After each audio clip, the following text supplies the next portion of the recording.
Imagina que estás en tu casa, una noche cualquiera. Afuera, comienza a nevar. No parece peligroso al principio, hasta que te das cuenta de que nadie más se mueve. Ni un solo auto, ni un solo grito, solo un silencio helado. Y luego lo entendés. Esa nieve no trae frío, trae muerte. No hay noticias, no hay advertencias, solo una ciudad enmudecida por la tragedia. Lo que parecía una catástrofe natural se convierte en algo mucho peor. Así arranca la historia de Juan Salvo, un hombre común que, sin buscarlo, se convierte en testigo de una invasión que no se ve venir, una guerra silenciosa que borra a la humanidad desde adentro.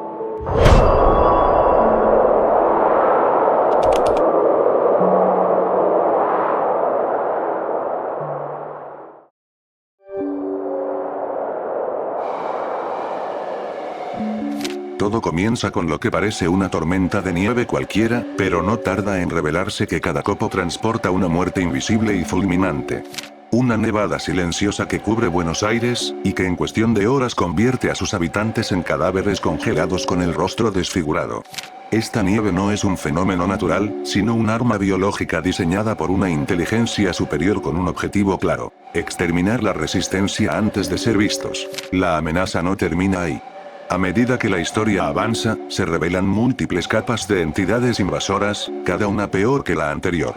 La primera línea son los cascarudos, una especie de insectoide gigante que lanza proyectiles orgánicos y actúa como fuerza de choque.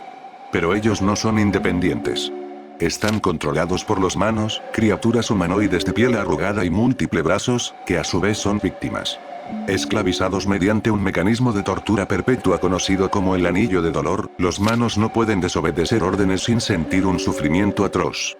Representan una advertencia. Incluso los soldados del enemigo son marionetas rotas. Más adelante surgen los gurbos, bestias enormes y musculosas con forma casi humanoide pero desprovistas de raciocinio. Se comportan como armas vivientes, capaces de destrozar tanques y aplastar barricadas humanas.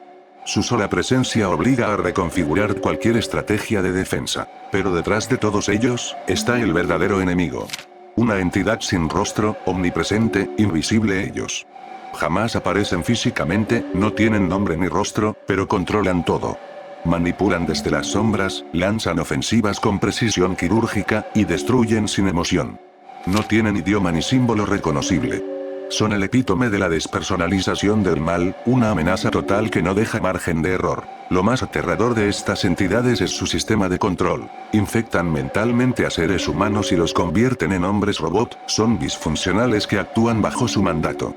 No hay escape. Si la nieve no te mata, si los gurbos no te aplastan, si los cascarudos no te disparan, puede que termines siendo parte del enemigo sin darte cuenta. Y todo esto sucede en un escenario completamente familiar. Las calles, casas, plazas y avenidas de Buenos Aires, cubiertas de cadáveres congelados y estructuras destruidas, transformadas en campos de batalla. El paisaje urbano cotidiano se vuelve una pesadilla alienígena, donde ningún lugar es seguro y cada sombra esconde una amenaza que probablemente ni siquiera es humana.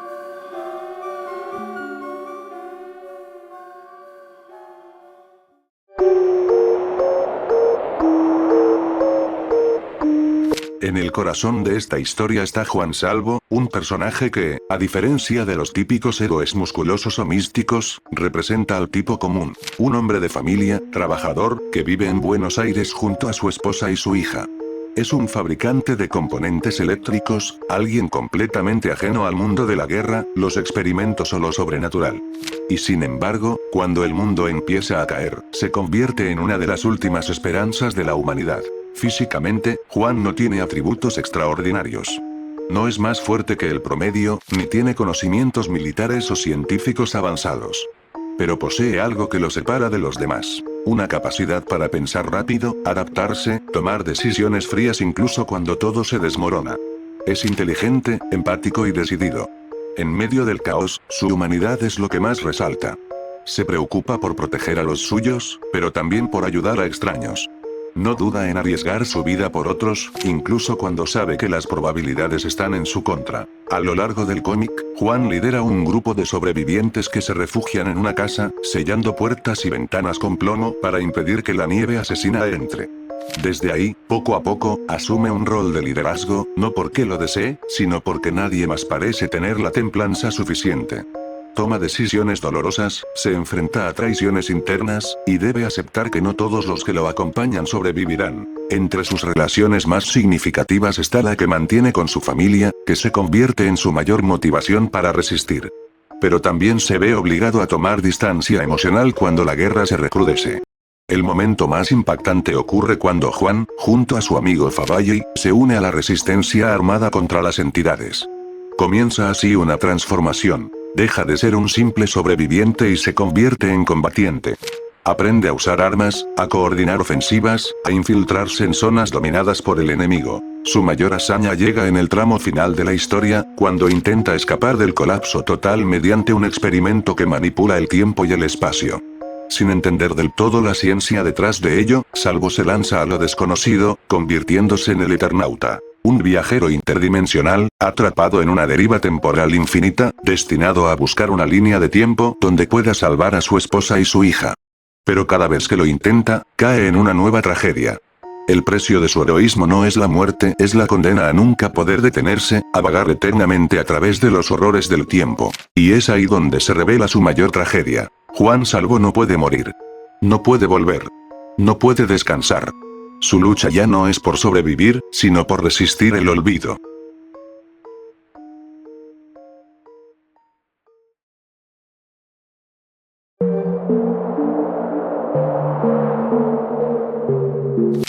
Cuando la nieve mortal comienza a caer sobre Buenos Aires, la reacción inicial no es de pánico, sino de desconcierto.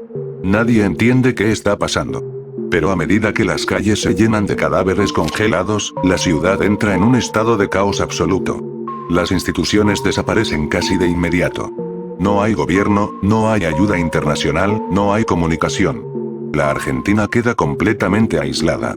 No hay forma de saber si el mundo entero está en ruinas o si todo esto es parte de un experimento macabro concentrado en una sola región. Los barrios se convierten en zonas de guerra. Las casas son búnkers improvisados. Los sobrevivientes se agrupan por necesidad, no por confianza, lo que genera tensiones constantes, peleas internas, e incluso traiciones. Algunos, al borde de la desesperación, se rinden o se entregan a las criaturas invasoras. Otros, como Juan Salvo y su grupo, deciden resistir. Construyen refugios, buscan comida, intentan organizarse militarmente. Y es en ese momento donde nace la verdadera tragedia humana del Eternauta. La guerra por la supervivencia no es solo contra los alienígenas, también es contra otros humanos. La civilización cae rápido. Las luces se apagan, el agua se contamina, los hospitales colapsan. Los pocos soldados o policías que sobreviven al ataque inicial son superados por el terror. Y los enemigos, las entidades alienígenas, aprovechan este quiebre social para expandirse. Pero incluso en este infierno, nace una resistencia. En secreto, y a pura improvisación, grupos de hombres y mujeres se arman, se entrenan, se infiltran en zonas tomadas por los cascarudos y los manos. Comienzan a operar bajo tierra, en túneles y sótanos, lejos del ojo de Amo y su vigilancia. Son pequeños focos de rebelión que no saben si tienen alguna posibilidad real, pero deciden seguir luchando igual. Uno de los momentos más brutales se da cuando la resistencia logra infiltrarse en una de las bases del enemigo y descubre a miles de humanos esclavizados, manipulados mentalmente por los manos. Muchos de ellos son soldados, médicos o científicos que creían muertos, ahora convertidos en herramientas vivientes del invasor. Esta revelación golpea emocionalmente a los protagonistas. Entender que ni siquiera la muerte es el peor destino en esta guerra, sino perder tu humanidad sin saberlo. La historia muestra cómo, ante la caída total del sistema, los seres humanos pueden caer en lo peor o encontrar una chispa de esperanza. Pero esa chispa no dura mucho. Porque el Amo, el verdadero titiritero de esta invasión, siempre está un paso adelante.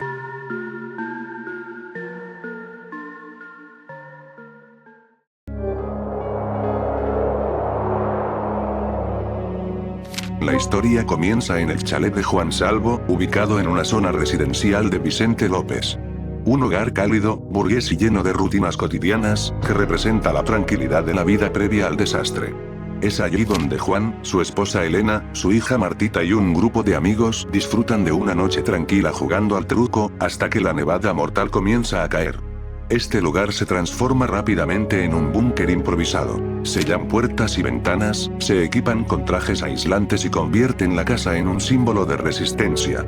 Es la primera línea de defensa, y al mismo tiempo, el último refugio emocional de Juan Salvo. En la intersección de la avenida General Paz con las vías del ferrocarril Mitre, cerca de Puente Saavedra, ocurre uno de los primeros y más caóticos combates. En este punto estratégico, el grupo de sobrevivientes armados se enfrenta a los cascarudos, criaturas alienígenas de aspecto insectoide con caparazones resistentes. Es la primera vez que los personajes humanos enfrentan directamente a una fuerza física de la invasión. Este choque marca un quiebre, deja atrás la supervivencia pasiva y abre paso a la organización militar, el armamento improvisado y la conciencia de estar ante una guerra sin cuartel. El grupo decide trasladarse al Estadio Monumental, el coloso deportivo de Núñez, como punto de reunión de fuerzas y base de defensa. Un espacio masivo, fácilmente fortificable y con cierta autonomía interna. Allí se instalan varios focos de resistencia humana y se centralizan decisiones estratégicas. Sin embargo, el lugar no es seguro por mucho tiempo. Es dentro del Monumental donde aparece por primera vez una máquina alienígena capaz de inducir alucinaciones. Provoca confusión, paranoia y enfrentamientos internos entre los propios humanos. El estadio, que en otros contextos simboliza unión y celebración, aquí se convierte en una trampa psicológica. Durante una misión de patrullaje por las elevaciones verdes de las barrancas de Belgrano, Juan Salvo y su compañero Alberto Franco descubren a los Manos, una raza humanoide con múltiples dedos que parecen ejercer control mental sobre los cascarudos. Esta revelación es clave. Se rompe la idea de una invasión uniforme y se descubre que existe una jerarquía detrás del ataque. Los Manos se muestran frágiles físicamente, pero letales en su capacidad de manipulación. El escenario arbolado y aparentemente tranquilo contrasta con la violencia latente del descubrimiento, acentuando el horror del control invisible. La historia culmina en la Plaza del Congreso, un lugar emblemático de la democracia argentina, donde se libra el último combate del grupo protagonista.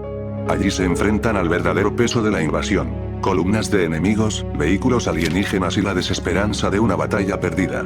Juan Salvo y los sobrevivientes se enfrentan no solo al enemigo exterior, sino también la desintegración interna del grupo, el sacrificio final y la inevitable pérdida. Esta plaza, que simboliza la voz del pueblo y la lucha colectiva, se convierte en escenario de una resistencia heroica pero trágica. Marca el punto más crítico de este enfrentamiento. El Eternauta no es solo una historia de ciencia ficción. Es la desesperación de un hombre común que lucha por mantener algo de humanidad en un mundo donde todo se desmorona. Y lo mejor es su protagonista, el cual es una persona normal y corriente, lo cual hace empatizar fácilmente con el personaje. Sinceramente me genera mucho orgullo que esta historia sea de origen argentino y que hoy en día, gracias a su adaptación en Netflix, haya ganado tanta fama y reconocimiento a nivel mundial. Por mi parte, para sumar a este fenómeno, decidí hacer este análisis del cómic para que más gente lo conozca además de la serie. En la escala Only de universos lo ubico en la punta de la primera torre. Siento que el contexto y tiempo en donde se desarrolla la historia dificulta mucho la supervivencia. Además es un apocalipsis difícil de enfrentar, sobre todo porque son varias las amenazas físicas como mentales, además de poder manifestarse en cualquier momento y a cualquier hora del día. Eso fue todo, gente. No olviden seguirme en TikTok, donde subo contenido diferente, y tampoco olviden hacerse miembro del canal para disfrutar de beneficios exclusivos del canal. Nos vemos hasta el próximo descenso al vacío.